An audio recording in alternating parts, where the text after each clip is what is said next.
Hello everyone, we are the Group 5 and today, ipapakita namin kung paano mag-install ng Windows 11 using VMware. Ang VMware ay ginagamit para makapag-run ng ibang operating system sa loob ng computer nang hindi naapektuhan ang system. So, simulan na natin.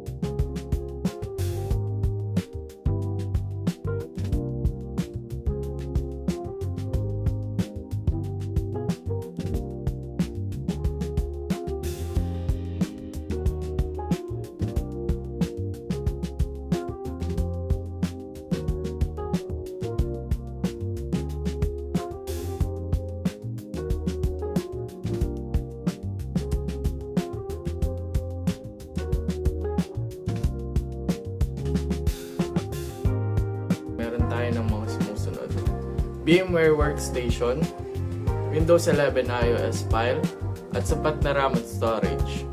Mas okay kung may at least 8GB RAM para mas smooth ang performance.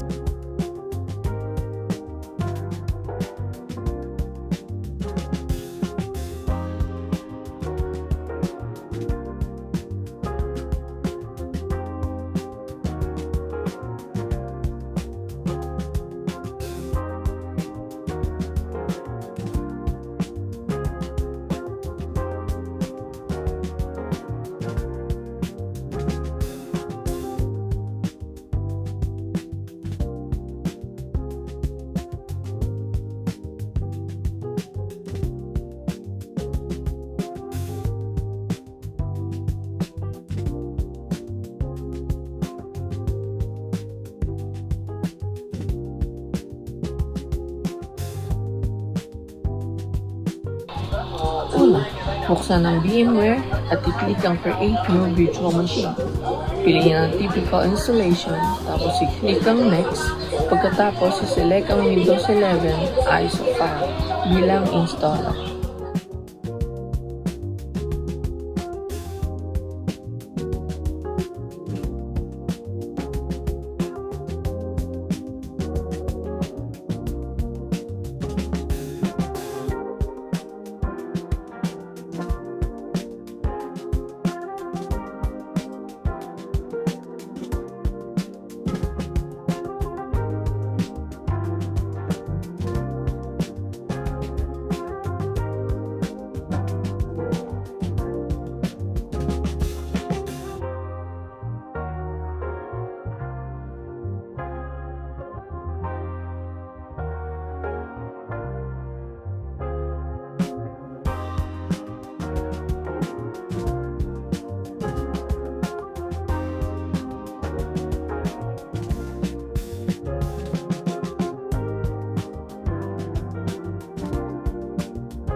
Sunod, lagyan ng name ang virtual machine at piliin kung saan ito si-save.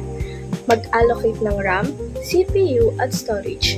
Recommended ang at least 4GB at 50GB storage. Pagtapos na, i-click ang Finish.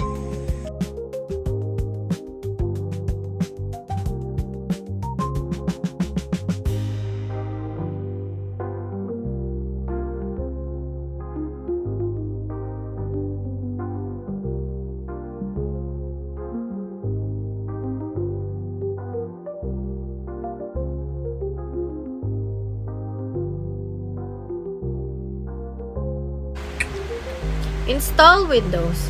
Start ang virtual machine para mag-boot sa ISO file. Piliin ang language, tapos i-click ang Install Now.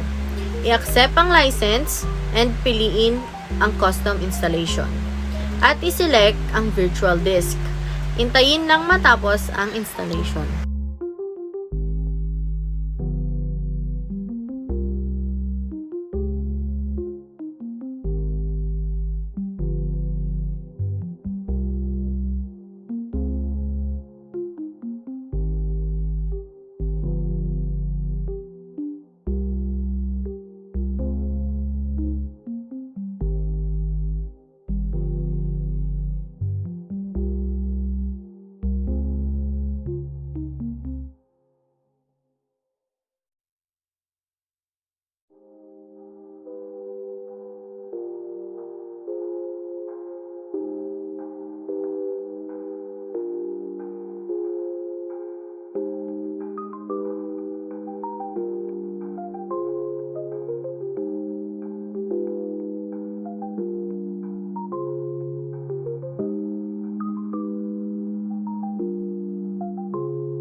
Pagtapos mag-install, magre-restart ang system, isi-set up ang region, account, preferences, pagtapos na, may kita ang Windows 11 desktop.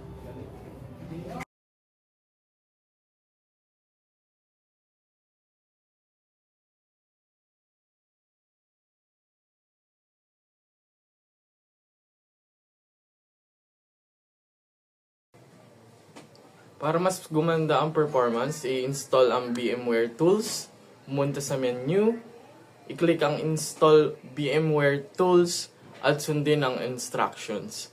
Pagkatapos, i-restart ang virtual machine.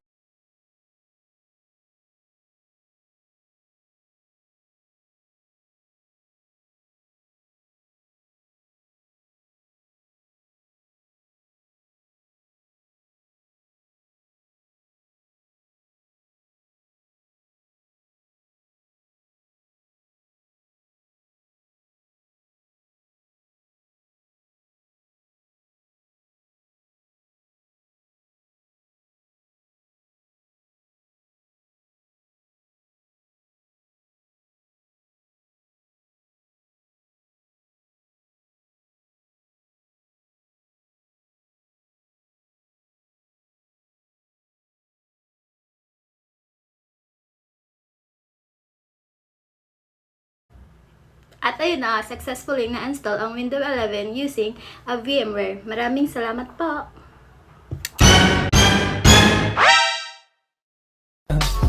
I just had to let you know you're